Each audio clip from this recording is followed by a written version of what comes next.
2026 World Superbike sezonu tüm hızıyla devam ederken, padokta yankılanan tek bir isim var, Nicolo Bulega. Şampiyona liderinin sergilediği bu olağanüstü performans, sadece Superbike dünyasını değil, MotoGP'nin devlerini de harekete geçirmiş durumda. Ancak şu an masada çok kritik bir soru işareti var. Bulega'nın gelecek sezon MotoGP'ye adım atması için mutlaka bir Ducati selesine mi ihtiyacı var?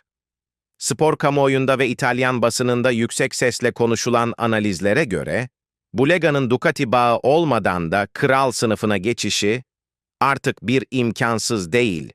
Bir zamanlar Ducati'nin projesi olarak görülen genç yetenek, artık kendi kaderini tayin edebilecek bir güce ulaştı. Bu videoda, Bulega'nın kariyerindeki dönüm noktalarını, menajeri Alberto Martinelli'nin stratejik hamlelerini ve Ducati ile olan bağlarının kopma ihtimalini tüm detaylarıyla analiz ediyoruz. Bu derin analizlere geçmeden önce, bu videoyu beğenerek ve daha fazlası için abone olarak işimizi destekleyin. Kanalımızda sizi burada görmekten mutluluk duyarız. Bulega'nın bugünkü başarısını anlamak için 2022 yılına geri dönmemiz gerekiyor. Grand Prix kariyeri pek de parlak geçmeyen, Moto3'te sadece 2 podyum görebilen ve Moto2'de podyum sevinci dahi yaşayamayan bir sürücüden bahsediyoruz. Ancak Ducati, Nicolo'daki cevheri gördü ve onu 2022'de Panigale V2 modeliyle Supersport Dünya Şampiyonası projesine dahil etti. Bu hamle, Bulega'nın kariyerindeki en büyük kumarıydı. Bir yıl içinde motosiklete ve üretim bazlı yarışların dinamiklerine adapte olan İtalyan pilot, sadece bir yıl sonra dünya şampiyonluğuna ulaştı. Bu şampiyonluk, ona Ducati'nin World SBK fabrikasının kapılarını ardına kadar açtı. Bir zamanlar başarısız bir GP pilotu olarak yaftalanan Bulega, Ducati'nin kanatları altında yeniden doğmuştu. World Superbike'ın zirve kategorisine yükselen Bulega, burada devasa bir engelle karşılaştı. Temsilcimiz Toprak Razgatlıoğlu. Bulega, Superbike'daki ilk 2 sezonunda muazzam bir hız sergilese de, şampiyonayı her 2 seferde de 2. sırada tamamlamak zorunda kaldı.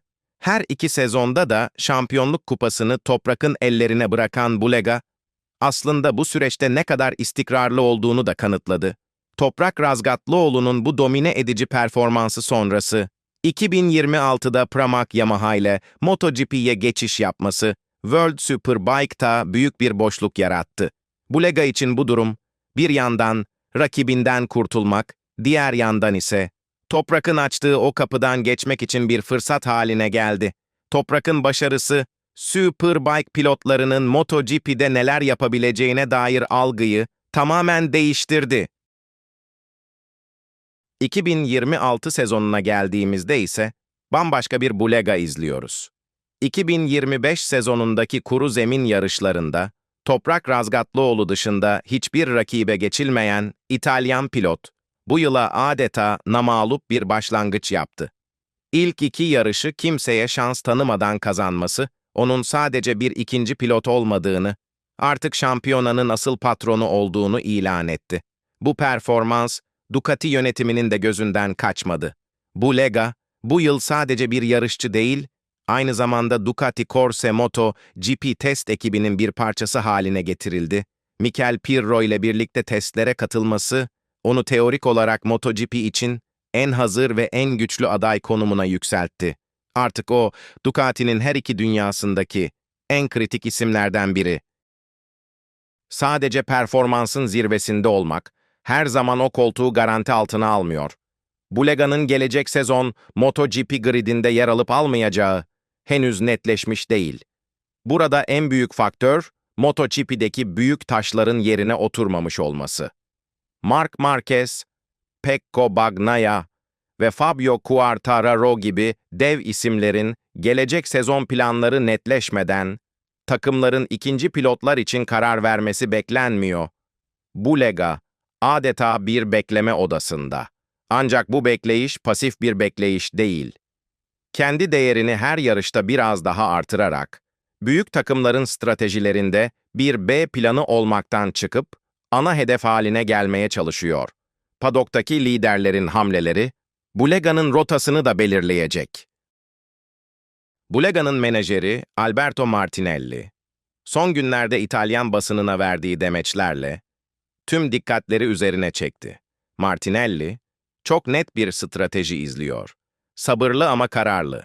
Martinelli'ye göre, piyasadaki büyük isimler niyetlerini resmi olarak açıklayana kadar beklemek zorundalar.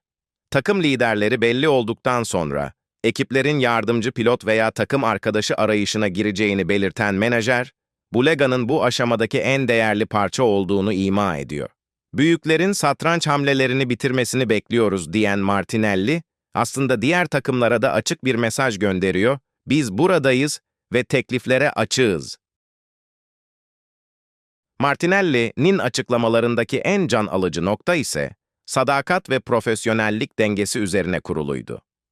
MotoGP'ye geçişte, önceliklerinin her zaman Ducati olduğunu açıkça dile getirdi.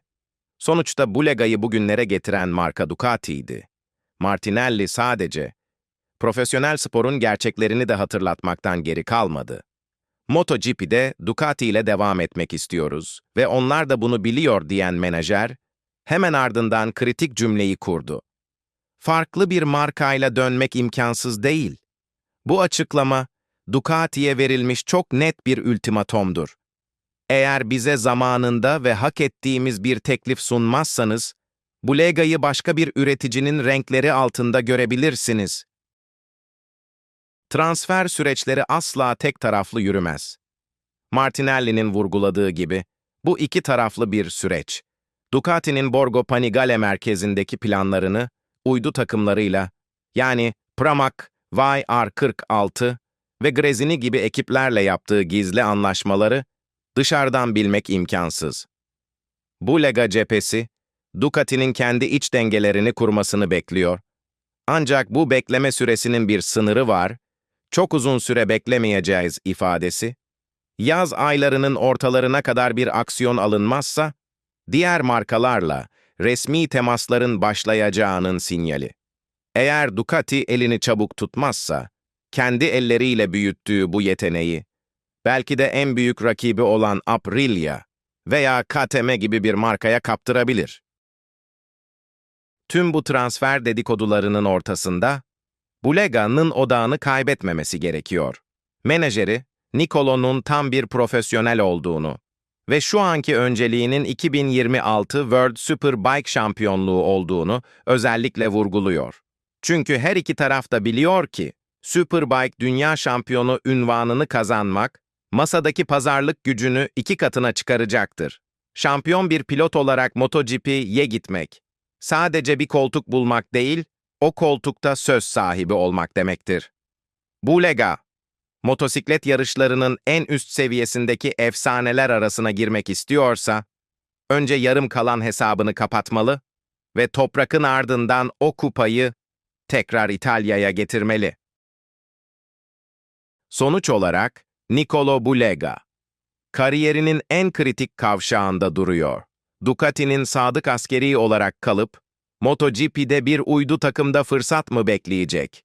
Yoksa Toprak Razgatlıoğlu'nun yaptığı gibi, cesur bir adım atıp kendi yolunu mu çizecek? Martinelli'nin imkansız değil çıkışı, 2027 MotoGP Gridi için kartların yeniden dağıtıldığının kanıtı. Bulega, hem hızıyla hem de teknik testlerdeki başarısıyla rüştünü ispatladı. Şimdi sıra, Ducati yönetiminin bu yeteneği elinde tutmak için ne kadar ileri gideceğinde, sizce Bulega, Ducati dışında bir markayla MotoGP'de başarılı olabilir mi? Yoksa onun kaderi her zaman kırmızı motosikletle mi birleşmeli? Yorumlarınızı ve analizlerinizi bekliyorum. İzlediğiniz için teşekkürler.